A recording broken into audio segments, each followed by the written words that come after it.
Voltamos a apresentar Inclusão e Saúde. Estamos de volta com o Inclusão e Saúde. O programa trata desse tema que ganhou uma certa polêmica, porque, na verdade, ele passou a ser novamente discutido nos principais meios de comunicação. Me refiro, ao tétano, principalmente depois do caso do Tupã da Viola. Para você que não acompanhou, um compositor, um serralheiro que ficava ali na Avenida Hermes Fontes com seu instrumento, geralmente alguns dias da semana, fim de tarde, as pessoas passavam, gostavam de ver ali o Tupã. Era exatamente essa a rotina dele. Mas, infelizmente, este nosso artista, ele se foi e foi vítima de tétano.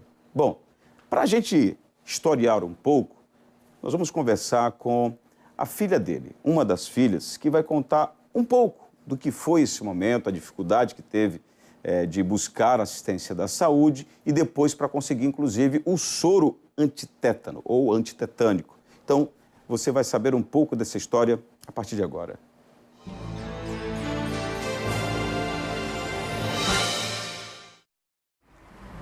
Bem, até ser diagnosticado, só no quarto dia, né, que ele passou pelo USE, pelo Hospital Psiquiátrico, né, São José. A diálise São José que ele foi encaminhado na segunda-feira para o Nestor Piva, para fazer uma avaliação mais aprofundada, para saber realmente o que é que ele tinha, porque até então ninguém sabia, achava que podia ser um problema psicológico, porque quando ele fazia raio-x, né, não dava para ver nada. Né? Ele estava consciente, bem lúcido, ele escrevia tudo o que ele sentia, entendeu? Aí ele apresentava os sismos, os espasmos, né? Ele tinha dificuldade em deglutir os alimentos e os médicos não sabiam a causa, né? Porque, acredito porque o tétano é uma doença assim que está em desuso ultimamente e eles não têm conhecimento, não chegaram a conhecer um paciente, né? De perto, né? Com esses sintomas. Como foi descoberto? Então, após uma parada cardíaca que ele teve no Nestor Piva, ele foi encaminhado para a sala de estabilização, porque o Nestor Piva não tem uma UTI, né? E no caso, ele foi para a estabilização lá, Dr. Paulo Castro, ele era um médico de plantão da tarde da terça-feira, ele descobriu que era tétano. Ele chegou a essa conclusão porque ele disse que na faculdade ele chegou a conhecer, né, a atender um paciente, né, que tinha tétano. Aí foi aí que ele conseguiu identificar através do histórico do meu pai, né, que tinha lá todos os sintomas que ele estava sentindo, e ele associou tudo e conseguiu identificar. E o soro? Aí é outro dilema, porque quando ele foi diagnosticado com o tétano, na terça-feira, até então o Estado não dispunha desse soro. Aí tivemos que correr atrás, através de amigos, né, e familiares, em Salvador e Maceió. E foi quando eu consegui em Salvador e também consegui em Maceió, mas o de Maceió chegou primeiro. Uma amiga minha, enfermeira, trouxe. Aí, coincidentemente, após a entrevista que eu dei falando da falta do soro, aí à noite o hospital conseguiu. Então ele só conseguiu tomar o soro na quarta-feira à noite. Mas aí foi útil de algum modo? Qual é a orientação? Acredito que tenha prolongado mais um pouquinho a vida dele, porque ele tomou o soro na quarta-feira, né? Já era o quinto dia ele com sintomas. Quinto dia. Então, aí ele tinha que ser encaminhado urgentemente. A partir do momento que você é identificado, né, diagnosticado com tétano, você tem que ir para uma UTI, uma unidade de terapia intensiva, que é onde é feito tratamento adequado para o tétano, porque é uma doença muito grave, que precisa de um isolamento, ele não pode ficar em local com luz, com nenhum barulho. Oi, bate coração pode bater. Oi, bate coração, meu coração bate forte por você. Oi, coração pode bater. Oi, meu coração bate forte por você. Oi, coração pode bater. Oi, bate coração. Sou o último caipira na cidade grande, porque o verdadeiro caipira tem que vir da roça. Não é o caipira urbano que faz a dupla aqui urbana. A gente vem da roça, canta na roça. Trabalho com todo tipo de lavoura, todo tipo de lavoura. Trabalho com café, algodão, milho, arroz, amendoim. Entendeu?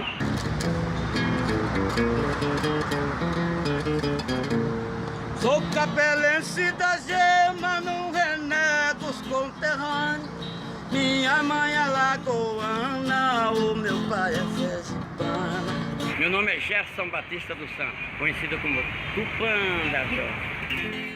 Vamos entrar na justiça sim, porque houve uma negligência por parte do Estado, né, e do município pela essa falta de estrutura do hospital público, né, em ter o soro e também em ter uma UTI. Porque se meu pai tivesse ido para uma UTI assim que ele foi diagnosticado, mesmo com atraso, eu sei que teve esse atraso, né, no diagnóstico, mas se ele tivesse ido para a UTI na terça-feira, né, ele teria feito o tratamento mais eficaz, mais rápido. Ele só foi para a UTI na sexta-feira, e ele faleceu na segunda.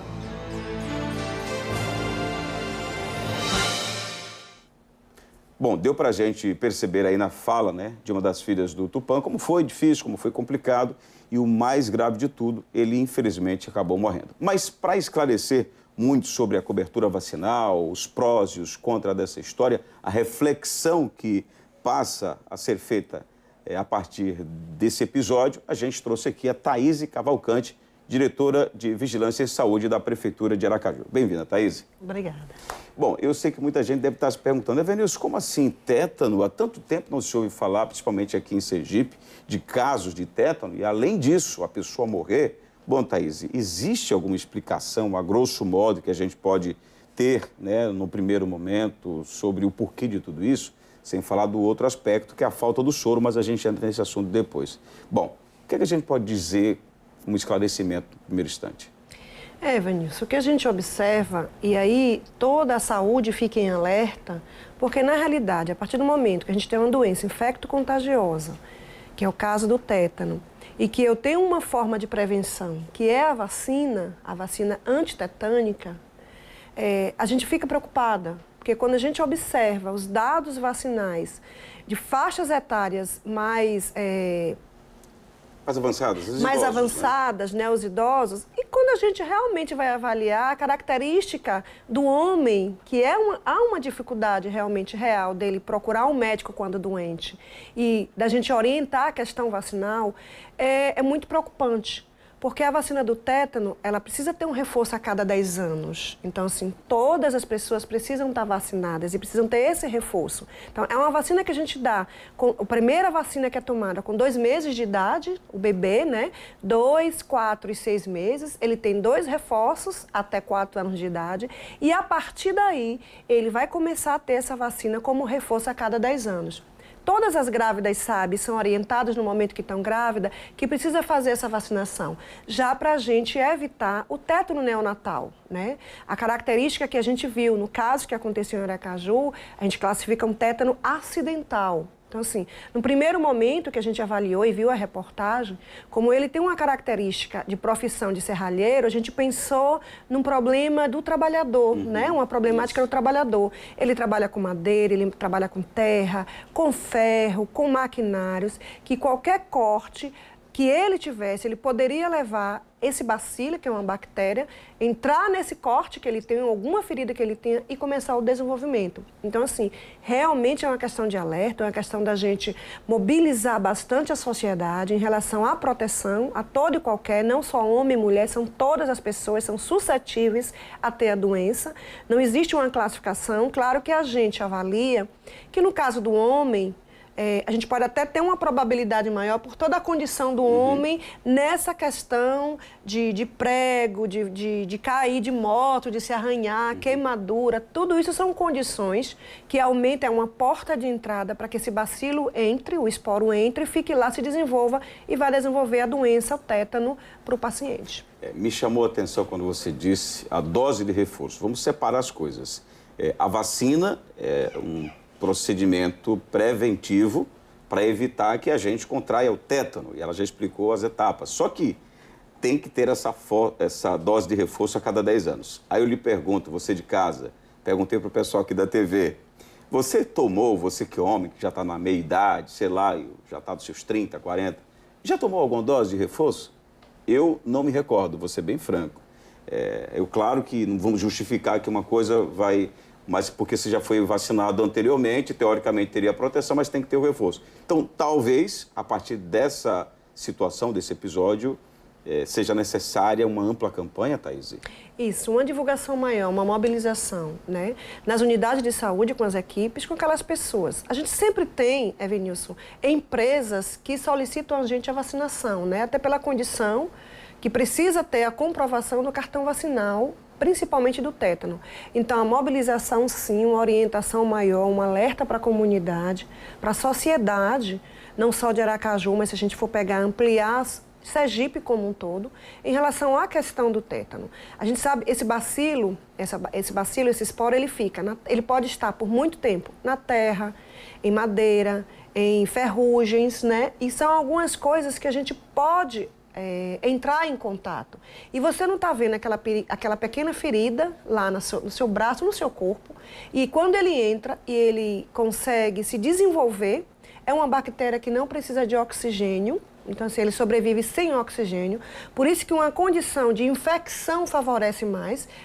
Quem tiver uma ferida, precisa tratar adequadamente essa ferida, para que ele não promova a condição dele se desenvolver. Ele vai para a corrente sanguínea, libera uma toxina que vai para a corrente sanguínea e vai afetar principalmente o sistema nervoso daquela pessoa. No caso dele, as mandíbulas ficaram presas. Olha, só para você entender, as filhas levaram ele para outros, eu estou me referindo aí do Tupã, levaram ele para o USE, chegaram a levar para o hospital psiquiátrico, tudo orientadas, né, por médicos. Ninguém sabia o que ele tinha, então ele travou aqui as mandíbulas. Ele estava consciente, estava lúcido, mas não conseguia falar. Então eram espasmos, algo mais ou menos assim. Então ele trava, caiu, depois trava e não falava mais. Foi Isso é a característica da doença. Ele não perde a consciência, mas existe um problema na contratura muscular como um todo e principalmente que a gente chama de triísmo ou riso sardônico. Aquele que prende, ele não consegue abrir a boca, daí não consegue deglutir e outros sintomas mais na hora que ele vai ter na progressão da doença podem aparecer, que a gente chama assim de opistótono. Ele tem uma contratura na coluna que forma um C invertido, a pessoa fica, né?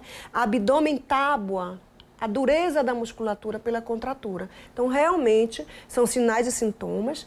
O próprio tétano acidental, o diagnóstico dele é um diagnóstico clínico epidemiológico, então os profissionais de saúde precisam fazer um histórico epidemiológico para todo e qualquer paciente que chega, né, para ser atendido, para ver se teve contato com fezes, com areia, e aí a gente está falando do tétano, mas se eu for para as outras doenças, a leptospirose também, que é da urina do rato, a gente pode ter contato com a lama, uma chuva que ter contato, claro. Então precisa ter o histórico epidemiológico desse paciente, precisa perguntar sobre o cartão vacinal, se é vacinado ou não, que esse é um dos primeiros momentos que a gente vê se existe necessidade do soro, né? Se você não foi vacinado, eu não lembro, tem muito tempo, um dos primeiros passos que a gente tem é o soro, realmente antitetânico, para dar para esse paciente, que é a proteção num primeiro momento. Claro que o tétano são vários fatores que estão inerentes a ele, ao cuidado dele, antibióticos, o soro, sedação, precisa de sedação, porque quando a gente trabalha, e eu já trabalhei com paciente com tétano, né? Uma folha de papel que caia dentro daquele quarto que ele está, ele começa a ter as convulsões, as contraturas no corpo. Então, claridade também, barulho, ele ficou isolado. Frio extremo. Então, a filha me disse que ele ficou isolado, inclusive teve que ficar em coma induzido, né? Depois que o quadro se agravou. E só para esclarecer, foi tudo em função, né, da história do corte, que as filhas não perceberam em momento nenhum que ele tinha esse corte no dedo do pé direito, né? E ele teria cortado a unha, algo desse tipo, e fez a ferida e tal. E o agravante, ele era diabético. Então, isso piorou. Aí vamos entrar na história do soro. No estado inteiro, eu me recordo que elas falaram assim, a gente está procurando e mandou buscar em Maceió, porque aqui nem clínica particular, clínica pública, hospital, UPA, nada, não tinha.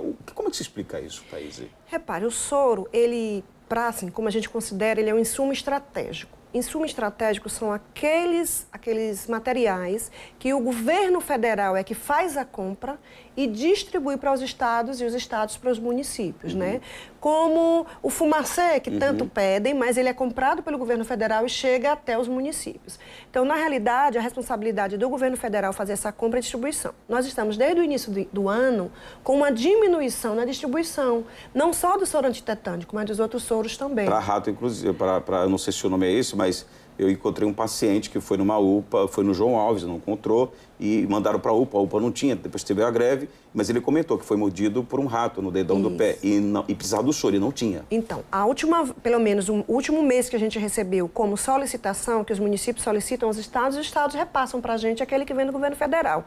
No nosso caso, foi em fevereiro, março, a última vez que veio um soro antitetânico para a gente. E a gente sabe que isso é um problema nacional, né? A gente fica sempre cobrando do nacional o que está acontecendo, porque a gente precisa dar resposta. E em alguns casos necessita. Nesse caso aí, quando a gente sabendo que não tem o soro, aí que a gente precisa intensificar a proteção prévia, que é através da vacinação. Entendi. Tá? Correr atrás, divulgar para a sociedade, pedir que as pessoas vá na unidade de saúde para fazer a sua vacinação contra o tétano. Bom, o alerta, né, foi dado, espero que a gente tenha ajudado você de casa a fazer uma reflexão e, claro, as responsabilidades de cada ente, né, público, aí que a família se achar pertinente, que corra atrás, senão vale pelo menos esse sinal de alerta com certeza. Thaís, obrigado, viu, pela sua gentileza de sempre. Até uma próxima oportunidade. Obrigada também. Nós vamos a um rápido intervalo. Na volta, o advogado André Cazucas, no quadro O Seu Direito, vai falar exatamente sobre quais seriam os direitos da família, no caso do Tupã da Viola, diante de todo esse episódio. E vai trazer mais informações sobre o direito diante de possíveis erros médicos. A gente volta já. Estamos apresentando Inclusão e Saúde.